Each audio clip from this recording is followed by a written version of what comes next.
الحمدللہ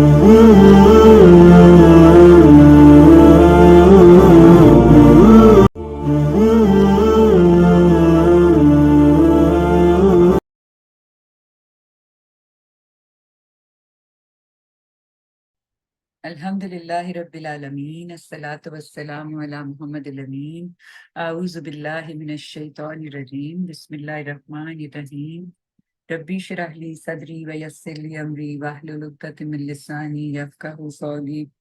سبحان اللہ وبحمدہ سبحان اللہ العظیم سبحان اللہ وبحمدہ سبحان اللہ العظیم۔ قرآن پاک میں سورۃ نساء چوتھی سورہ پڑھ رہے ہیں اور تزکیہ اور تطہیر کا مضمون چل رہا ہے۔ آیت 71 سے ہم نے آج شروع کرنا ہے۔ بسم اللہ الرحمن الرحیم۔ ایمان والو اپنا اسلحہ سنبھالو اور مظلوموں کی مدد کے لیے نکلو جیسا موقع ہو، الگ الگ دستوں کی صورت میں یا اکٹھے ہو کر۔ تم میں یقیناً وہ لوگ بھی ہیں جو اس طرح کے موقعوں پر ڈھیلے پڑ جاتے ہیں۔ پھر اگر تمہیں کوئی غزن پہنچے تو کہتے ہیں کہ اللہ نے مجھ پر بڑی عنایت کی کہ میں ان کے ساتھ موجود نہ تھا، اور اگر اللہ تم پر کوئی فضل فرمائے تو کہتے ہیں، اور اس طرح کہتے ہیں کہ گویا ان کو اور تمہارے درمیان کوئی رشتہ محبت ہی نہ ہو۔ تو فرمایا اے کاش میں بھی ان کے ساتھ ہوتا تو بڑی کامیابی حاصل کر لیتا۔ یعنی جب وہ یہ کہتے ہیں ایسے لوگوں کو اللہ کو کوئی ضرورت نہیں، اس لیے وہی لوگ اللہ کی راہ میں لڑنے کے لیے نکلیں جو دنیا کی زندگی کو آخرت کے بدلے میں دے ڈالنے کے لیے تیار ہوں۔ اللہ تعالیٰ نے فرمایا کہ بشارت ہے ان کے لیے جو اللہ کی راہ میں لڑے گا اور مارا جائے گا یا غلبہ پائے گا، اسے ہم اجر عظیم عطا فرمائیں گے۔ پھر فرمایا ایمان والو تمہیں کیا ہو گیا ہے؟ تم اللہ کی راہ میں اور اس بے بس مردوں اور عورتوں اور بچوں کے لیے نہیں لڑتے جو فریاد کر رہے ہیں کہ بس ہمیں ظالموں کی اس بستی سے نکال اور ہمارے لیے اپنے پاس سے ہمدرد پیدا کر دے اور اپنے پاس سے حامی اور مددگار پیدا کر دے۔ اس آیت میں ظالموں کی بستی کے الفاظ سے اشارہ ان بستیوں کی طرف ہے جن میں بہت سے مرد، عورتیں اور بچے ایمان لا چکے تھے، مگر ایسے سرپرستوں اور زبردستوں کے چنگل میں تھے کہ ان کے ظلم و ستم سے بچ کر اپنے دین کے مطابق زندگی کی کو راہ نہیں پاتے تھے کہ وہ اپنے دین کے مطابق زندگی گزار سکیں۔ تو جو ان کو امید کی کرن نظر آتی تھی نا، وہ یہی تھی کہ کوئی اللہ سے دعا کرے کہ کوئی ہمارے لیے راہ کھولے اور کوئی ہمارے لیے جو ہے وہ سامنے آئے اور ہماری مدد کرے۔ تو یہ ایک ظالم کفار نے کمزور مسلمانوں پر جو ان کے وطن کی زندگی میں جو ان کے وطن کی زندگی تھی اس کو تنگ کر دیا ہوا تھا نا، تو وہ وطن اب ان کے لیے کاٹنے کی جگہ بن گئی تھی، باوجود اس کے کہ وطن کی محبت ایک فطری جذبہ ہے۔ جہاں پر یہ معاملہ سارا ہو رہا تھا وہاں پر جو نیٹیوز تھے جب وہ کنورٹ ہوتے تھے، جب وہ دوسرے مذہب کو اختیار کرتے تھے تو ان پہ زندگی اجیرن کر دی جاتی تھی، تو پھر وہ وطن جس میں وہ بڑے ہوئے پلے بڑے وہ ان کے لیے ایک عذاب بن جاتا تھا۔ تو کہا کہ وہ پھر اس ظالم باشندوں کی بستی سے نکلنے کے لیے یہ چاہتے تھے کہ ہمیں کوئی ایسا معاملہ ہو کہ کوئی ہماری مدد کرے اور ہمیں یہاں سے لے جائے۔ تو اللہ تعالیٰ نے اس کے لیے انہیں کہا کہ یہ جہاد ہے نا، اس جہاد کی طرف آؤ۔ کہا انہیں بتاؤ اے پیغمبر، ایمان والے خدا کی راہ میں لڑتے ہیں اور منکرین اپنے سرکشوں کی راہ میں۔ یہ شیطان کے دوست ہیں، سو تم شیطانوں کے ان دوستوں سے لڑو اور یقین رکھو کہ شیطان کی چال کمزور ہے۔ تم نے دیکھا نہیں ان لوگوں کو جن سے کہا جاتا تھا کہ ابھی لڑنے کا وقت نہیں ہے، اس لیے اپنے ہاتھ روکے رکھو اور نماز کا اہتمام کرو اور زکوٰۃ عطا کرتے رہو، تو یہ نماز اور زکوٰۃ سے جی چراتے اور جنگ کے لیے بےتاب ہوتے۔ تو کہا کہ لیکن جب ان پر جنگ فرض کر دی گئی تو اب ان کی حالت یہ ہے کہ ان میں سے ایک گروہ لوگوں سے اسی طرح ڈرتا ہے جس طرح اللہ سے ڈرا جاتا ہے یا اس سے بھی زیادہ۔ تو کہا کہتے ہیں پروردگار تو نے یہ لڑائی ہم پر کیوں فرض کر دی؟ ہمیں کچھ تھوڑی سی مہلت کیوں نہیں دی؟ اور ان سے کہہ دو دنیا کا یہ سرمایہ بہت تھوڑا ہے اور جو لوگ پرہیزگاری اختیار کریں ان کے لیے آخرت میں اس سے کہیں بڑھ کر ہے، اور ہاں تمہاری ذرا بھی حق تلفی نہیں ہوگی، رہی موت تو تم جہاں کہیں بھی ہو وہ ہر حال میں تمہیں آ کر لے گی، خواہ تم کیسے ہی مضبوط اور بلند و بالا قلعوں میں ہو۔ یعنی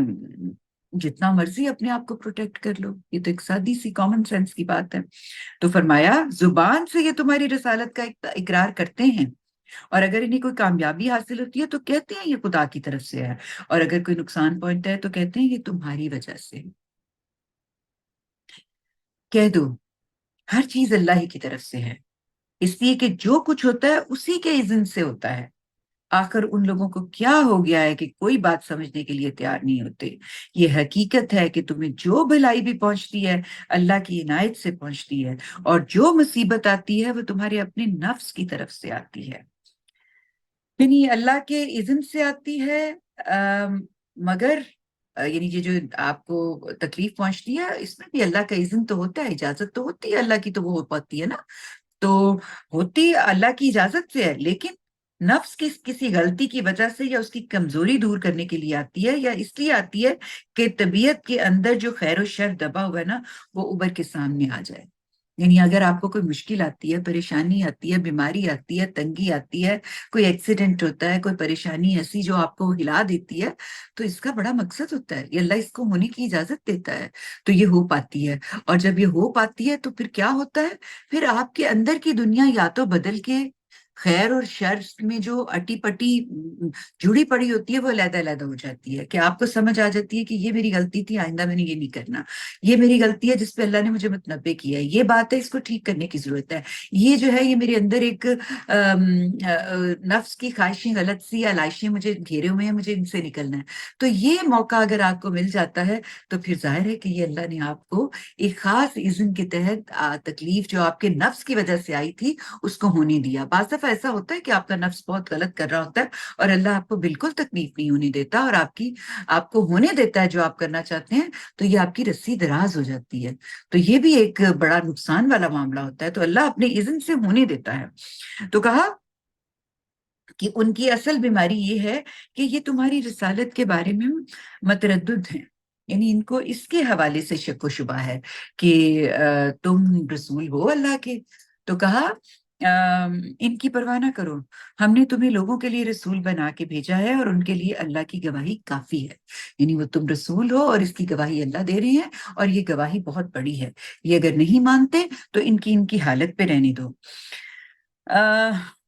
انہیں معلوم ہونا چاہیے کہ جو رسول کی اطاعت کرتا ہے اس نے در حقیقت اللہ کی اطاعت کی، اور جس نے منہ موڑ لیا اس کی کوئی ذمہ داری تم پر نہیں، اس لیے کہ ہم نے تمہیں ان پر نگران بنا کر تو نہیں بھیجا نا کیا۔ اور کہا ان کی یہ تمام سرگوشیاں اللہ لکھ رہا ہے، سو ان سے اراض کرو اور اللہ پر بھروسہ رکھو، اور جان لو اللہ بھروسے کے لیے کافی ہے۔ تمہاری رسالت کے بارے میں انہیں تردد کیوں ہے؟ کیا یہ لوگ قرآن پر غور نہیں کرتے؟ اگر یہ اللہ کے سوا کسی اور کی طرف سے ہوتا تو اس میں بہت کچھ اختلاف پاتے۔ یعنی یہ متردد ہے نا کہ یہ قرآن ان پہ کیوں نازل ہو گیا ہے، تو یہ غور نہیں کرتے۔ اگر یہ غور کریں تو انہیں سمجھ آ جائے کہ تم ان کے درمیان سال ہا سال سے رہ رہے ہو، تم جس طریقے سے جو کچھ بھی کہتے رہے ہو وہ وہی کہتے رہے ہو جو قرآن میں لکھا ہے، اس سے ادھر ادھر کچھ بھی تم نے نہیں کہا، اور مسلسل وہی کہتے رہے ہو۔ ایسا نہیں ہوا کہ ایک دفعہ ایک بات کہی پھر اس کی تردید ہو گئی اور پھر اس کے بعد دوسری بات کہی، نہیں، مسلسل کنٹینیوٹی کے ساتھ قرآن جب سے نازل ہونا شروع ہوا یہ مسلسل ایک ہی طریقے سے اپنی بات کو واضح کیے چلا جا رہا ہے، اس میں کوئی اختلاف نہیں۔ تو انہیں اس بات کو غور کرنا چاہیے تھا، اس بات پہ ان کو سمجھنا چاہیے تھا، لیکن یہ اس پہ تیار نہیں۔ کہنے اللہ تعالیٰ فرمانے لگے ایمان والو یہ تمہاری خیر خواہ نہیں ہے، اس لیے انہیں جب امن یا خطرے کی کوئی بات پہنچتی ہے تو یہ اسے پھیلا دیتے ہیں، حالانکہ اگر یہ اللہ کے رسول اور ان لوگوں کے سامنے اسے پیش کرتے جو ان میں سے معاملات کے ذمہ دار بنائے گئے ہیں، تو جو لوگ ان میں سے یہ بات کی تہ تک پہنچنے کی صلاحیت رکھتے وہ ان کو سمجھ لیتے، یعنی ان کو پتہ چل جاتا کہ یہ ٹھیک بات نہیں، مگر انہوں نے شیطان کی راہ اختیار کی، اور اگر تم پر اللہ کا فضل اور ان کی رحمت نہ ہوتی تو تھوڑے سے لوگوں کو چھوڑ کر تم سب شیطان کی پیروی کرنے لگتے۔ سو انہیں چھوڑ دو اور اللہ کی راہ میں جنگ کرو، تم پر اپنی ذات کے سوا کسی کی ذمہ داری نہیں ہے، ایمان والوں کو جنگ کے لیے ابھارو، بعید نہیں کہ اللہ ان لوگوں کا زور توڑ دے جو منکر ہوئے ہیں، اللہ کا زور سب سے زیادہ ہے اور اس طرح کے منکروں کو وہ بڑی عبرت انگیز سزا دینے والا ہے۔ یہ جہاد سے گریز کے مشورے دیتے ہیں، انہیں بتاؤ کہ جو اچھی بات کے حق میں کہے گا وہ اس میں سے حصہ پائے گا، اور جو بری بات کے لیے کہے گا وہ اس میں حصہ پائے گا۔ یہ اللہ کا فیصلہ ہے، اور اللہ ہر چیز کی طاقت رکھنے والا ہے۔ تم جنگ کے لیے نکلو، اور جب کسی شخص کی طرف سے سلام کیا جائے تو تم بھی سلام کہو، اس سے بہتر یا اس طرح، اور کسی کے ساتھ زیادتی نہ کرو، اس لیے کہ اللہ یقیناً ہر چیز کا حساب لینے والا ہے۔ اور کہا کہ اللہ کے سوا کوئی الہ نہیں، وہ تم سب کو قیامت کے دن لے جا کے رہے گا جیسے ہانک کے لے کے جاتے ہیں، جس کے آنے میں کوئی شبہ نہیں، اور اللہ سے بڑھ کر سچی بات کرنے والا کون ہو سکتا ہے۔ تم ان لوگوں کو جانتے ہو جو ایمان لا کر پلٹ گئے ہیں، پھر تمہیں کیا ہو گیا کہ ان منافقوں کے بارے میں دو گروہ ہو رہے ہو؟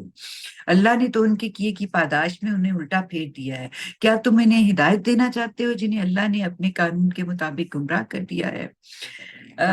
درا حالانکہ جنہیں اللہ گمراہ کر دے ان کے لیے تم کوئی رستہ نہیں پا سکتے۔ وہ چاہتے ہیں کہ جس طرح خود منکر ہیں اسی طرح تم بھی منکر ہو جاؤ، تاکہ وہ اور تم سب برابر ہو جائیں۔ لہٰذا ان میں سے کسی کو اپنا ساتھی نہ بناؤ جب تک وہ اللہ کی راہ میں ہجرت کر کے نہ آ جائیں، پھر اگر وہ اس سے گریز کریں تو انہیں پکڑو اور جہاں پاؤ قتل کرو، اور ان میں سے کسی کو اپنا ساتھی اور مددگار نہ بناؤ۔ ان سے وہ لوگ البتہ مستثنا ہیں جو کسی ایسی قوم سے جا ملے ہوں جن سے تمہارا کوئی معاہدہ ہے، یعنی اگر وہ نکل کے وہاں سے جہاں ظلم ہو رہا ہے کسی معاہدے والی قوم کے پاس چلے گئے ہیں تو ان کو نہ مارنا۔ اس طرح وہ لوگ بھی مستثنا ہیں جو تمہارے پاس اس طرح آئیں کہ نہ اپنے اندر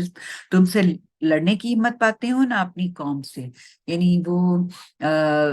کمزور حالت میں تمہارے پاس آئے ہوں۔ اللہ چاہتا تو انہیں تم پر دلیر کر دیتا، وہ بھی تم سے لڑتے۔ لہٰذا اگر وہ تم سے الگ رہیں اور جنگ نہ کرے اور تمہاری طرف صلح اور آچی کا ہاتھ بڑھائے تو اللہ تمہیں بھی ان کے خلاف کسی اقدام کی اجازت نہیں دیتا۔ یہ اللہ پھر فرمایا ان کے علاوہ کچھ دوسرے لوگ تم ایسے بھی دیکھو گے جو چاہتے ہیں کہ تم سے بھی امن میں رہیں اور اپنی قوم سے بھی، مگر جب فتنے کی طرف بلائے جاتے ہیں تو ان میں جا گرتے ہیں۔ سو اگر وہ تم سے کنارہ نہ کریں اور تمہاری طرف صلح اور آچی کا ہاتھ نہ بڑھائے اور اپنے ہاتھ نہ روکیں تو انہیں جہاں پاؤ پکڑو اور قتل کر دو۔ یہ لوگ ہیں جن کے خلاف ہم نے تمہیں کھلا اختیار دیا ہے۔ اور فرمایا لیکن کوئی بے احتیاطی نہیں ہونی چاہیے۔ یہ سارا اختیار دینے کے بعد پھر اللہ تعالیٰ آپ کو متنبع کر رہے ہیں کہ بد احتیاطی نہیں ہونی چاہیے، اس لیے کہ کسی مسلمان کے لیے جائز نہیں کہ وہ کسی مسلمان کو قتل کرے، الا یہ کہ اس سے غلطی ہو جائے، اور جو کسی مسلمان کو غلطی سے قتل کرے اس کے ذمے ہے کہ اب ایک مسلمان کو غلامی سے آزاد کرے اور اس کے گھر والوں کو خون بہا دے، الا یہ کہ وہ معاف کر دیں۔ پھر اگر مقتول کسی دشمن قوم سے تعلق رکھتا ہو مگر مسلمان ہو تو ایک مسلمان کو غلامی سے آزاد کر دینا ہی کافی ہے، اور اگر وہ کسی ایسی قوم کا فرد ہے جس کے ساتھ تمہارا معاہدہ ہے تو اس کے وارثوں کو دیت بھی دی جائے گی، اور تم ایک غلام کو بھی آزاد کرو گے۔ پھر جس کے پاس غلام نہ ہو اسے لگاتار 2 مہینے کے روزے رکھنا ہوں گے۔ یہ اللہ کی طرف سے اس گناہ پر توبہ کا طریقہ ہے، اور اللہ علیم اور حکیم ہے۔ یہ کہا کہ یہ اللہ کی طرف سے اس گناہ کا توبہ کا طریقہ ہے اور اللہ علیم اور حکیم ہے۔ اس کے بعد فرمایا اس شخص کی سزا البتہ جہنم ہے جو کسی مسلمان کو جان بوجھ کر قتل کرتے، وہ اس میں ہمیشہ رہے گا، اس پر اللہ کا غضب اور اس کی لعنت، اور اس کے لیے اس نے بڑا سخت عذاب تیار کر رکھا ہے۔ یہ قتل عمد کی جو سزا ہے نا، یہ بالکل ایسی ہی ہے جیسے منکرین حق کی سزا ہے نا، یعنی اس سزا کی سنگینی کی علت سمجھنے کے لیے یہاں یہ ملحوظ رکھنا چاہیے کہ ایک مسلمان کا دوسرے مسلمان پر سب سے بڑا حق اس کی جان کا احترام ہے۔ کوئی مسلمان اگر دوسرے مسلمان کی جان لے لیتا ہے تو اس کے معنی یہ ہوئے کہ حقوق العباد میں اس نے سب سے بڑے حق کو تلف کر دیا،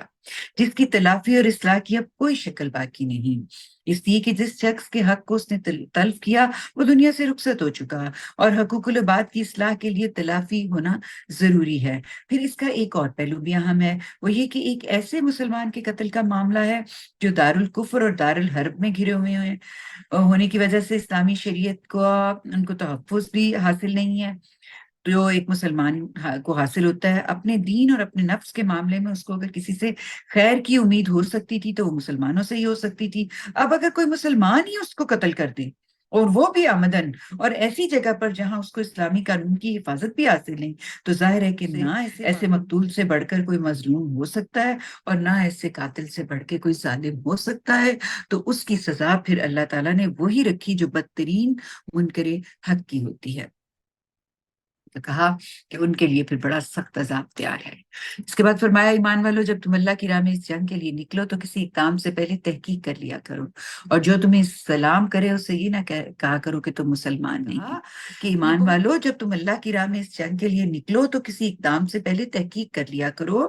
اور جو تمہیں سلام کرے اسے یہ نہ کہا کرو کہ تم مسلمان نہیں ہو۔ تم دنیاوی زندگی کا ساز و سامان چاہتے ہو تو اللہ کے پاس تمہارے لیے بہت کچھ سامان غنیمت ہے۔ اس سے پہلے تو تم بھی اس حالت میں تھے، پھر اللہ نے تم پر احسان کیا، اس لیے تحقیق کر لیا کرو، اللہ خوب جانتا ہے جو کچھ تم کرتے ہو۔ اس جنگ کے لیے نکلو اس لیے کہ مسلمانوں میں جو لوگ کسی معذوری کے بغیر گھروں میں بیٹھے رہیں اور جو اپنے جان اور مال سے اللہ کی راہ میں جہاد کریں، دونوں برابر نہیں ہو سکتے، نہیں برابر۔ اللہ نے بیٹھنے والوں پر جان اور مال سے جہاد کرنے والوں کو ایک درجہ فضیلت دی ہے۔ اس میں شبہ نہیں کہ ان میں سے ہر ایک کے لیے اللہ نے بھلائی کا وعدہ کیا فرمایا ہے، مگر جہاد کرنے والوں کو، بیٹھنے والوں پر اللہ نے ایک اجر عظیم کی فضیلت دی ہے، اس کی طرف سے درجے اور مغفرت اور رحمت، اور اللہ بخشنے والا ہے، اس کی شفقت ابدی ہے۔ یہ مظلوم مسلمانوں کی مدد کے لیے جہاد کی ترغیب دی ہے نا، اس لیے بڑی اچھی طرح وضاحت کر دی کہ یہ ایک درجہ فضیلت ہے۔ سچے مسلمان اگر کسی عذر معقول کے بغیر بھی اس کے لیے نہیں اٹھیں گے تو جہاد کے اجر عظیم سے محروم رہیں گے، مگر خدا کا وعدہ ان سے بھی اچھا ہے۔ اور فرمایا، اس موقع پر جو لوگ ان بستیوں سے نکلنے کے لیے تیار نہیں جہاں انہیں دین کے لیے ستایا جا رہا ہے، انہیں بتاؤ اے پیغمبر، جن لوگوں کی جان فرشتے اس حال میں قبض کریں گے، اے ایمان کو خطرے میں ڈال کر اور اپنی جان پر ظلم کر رہے تھے، ان سے پوچھیں گے کہ یہ تم کس حال میں پڑے رہے؟ وہ جواب دیں گے، ہم تو اس ملک میں بالکل بے بس تھے۔ فرشتے کہیں گے کہ کیا خدا کی زمین ایسی نہ تھی کہ تم اس میں ہجرت کر جاتے؟ یہی لوگ ہیں جن کا ٹھکانہ جہنم ہے، اور وہ کیا ہی برا ٹھکانہ ہے۔